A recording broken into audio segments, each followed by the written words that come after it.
வணக்கம் நண்பர்களே, இன்றைக்கி வாங்க ஜெயாஸ் கிச்சனில் சூப்பரான மீன் வறுவல். மீன் வந்து ஃப்ரெஷ்ஷாக எடுத்து அதே மாதிரி மீன் மசாலாவும் ஃப்ரெஷ்ஷாக அரைச்சி நம்ம மசாலா உதிராமல் எப்படி வந்து பண்ணலான்னு சொல்லி பார்க்கலாங்க.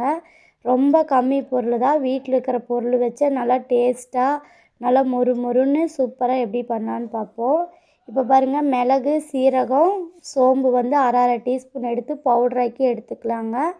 அதுலேயே வந்து ஒரு 10 பல் பூண்டு, ஒரு துண்டு இஞ்சி, ஒரு பெரிய வெங்காயம், அதுக்கப்புறமா வந்து 1 டேபிள் ஸ்பூன் அளவுக்கு தனியாத்தூள், ஒரு அரை டீஸ்பூன் வந்து சால்ட்டு, 1 டீஸ்பூன் மிளகாத்தூள், அதுக்கப்புறம் 1 டீஸ்பூன் அளவுக்கு நம்ம வந்து சோள மாவு, ஒரு அரை லெமன் வந்து புழிஞ்சு விட்டுக்கலாங்க. 1/2 கிலோ மீனுக்கு வந்து இந்த அளவு வந்து கரெக்டாக இருக்கும்.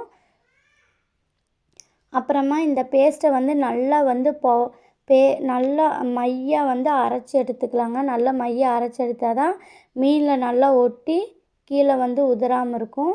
இப்போ மீன் பாருங்கள், நான் வந்து சுத்தம் பண்ணி வச்சுருக்கிறேன். இப்போ வந்துட்டு நம்ம எடுத்து வச்சு மீனை அதில் வந்து நல்லா தடவி ஃபுல்லாக எல்லா மீனையும் வந்துட்டு நல்லா தடவி நம்ம எடுத்து ஒரு அரை மணி நேரம் வந்து ஃப்ரிட்ஜில் வச்சிடலாங்க.